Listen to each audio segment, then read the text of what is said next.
This is the teardown slash equipment usage for the Akai Force and audio interface. I'm literally going to tear this apart as I go here. Akai Force. Right. This is was the main brain. This is the hub of everything. Here's the input and output for Force. Tascam US-1608. I refer to it as the 1608. 16 ins, 8 outs, 2 MIDI. Pretty standard. This is the RX5, right? I put it to work because it has all these individual outs, which made it real easy to demonstrate how good Force is with the external audio interface and bringing in lots of signals at once. MKS 10 Planet P. It's it makes 8 sounds and 2 outputs, MIDI in and through. Very simple. Input 15 and being fed by output number 3 is this piece here. Korg SDD 3000 mono delay. It's fun to play with. On the back, a lot of options for control. You can do that with foot switches and possibly even control voltage. That should be pretty fun.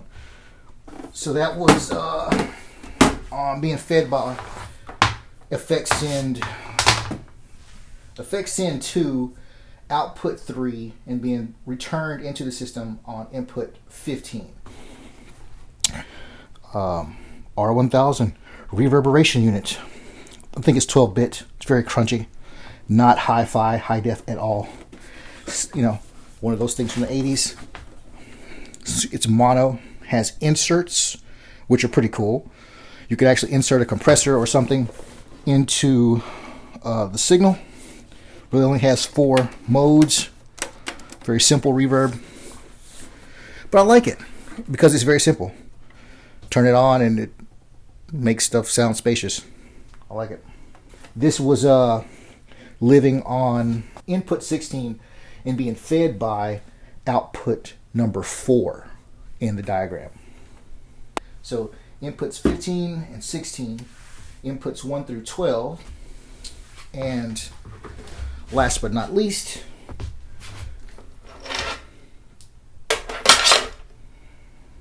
real helpful was this little mixer here.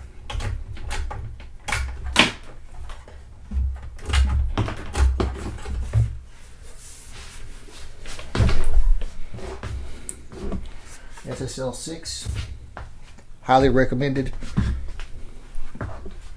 Lots of videos on the old tube of you about that right now, so I don't feel like I don't need to talk about that one. So there you have it.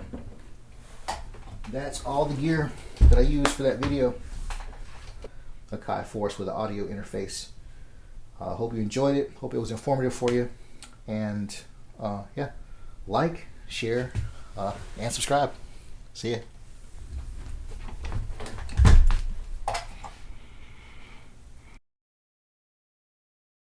What are these keys? What's you call yourself a drum machine? You're old, 12-bit. You haven't had a hit since the 80s.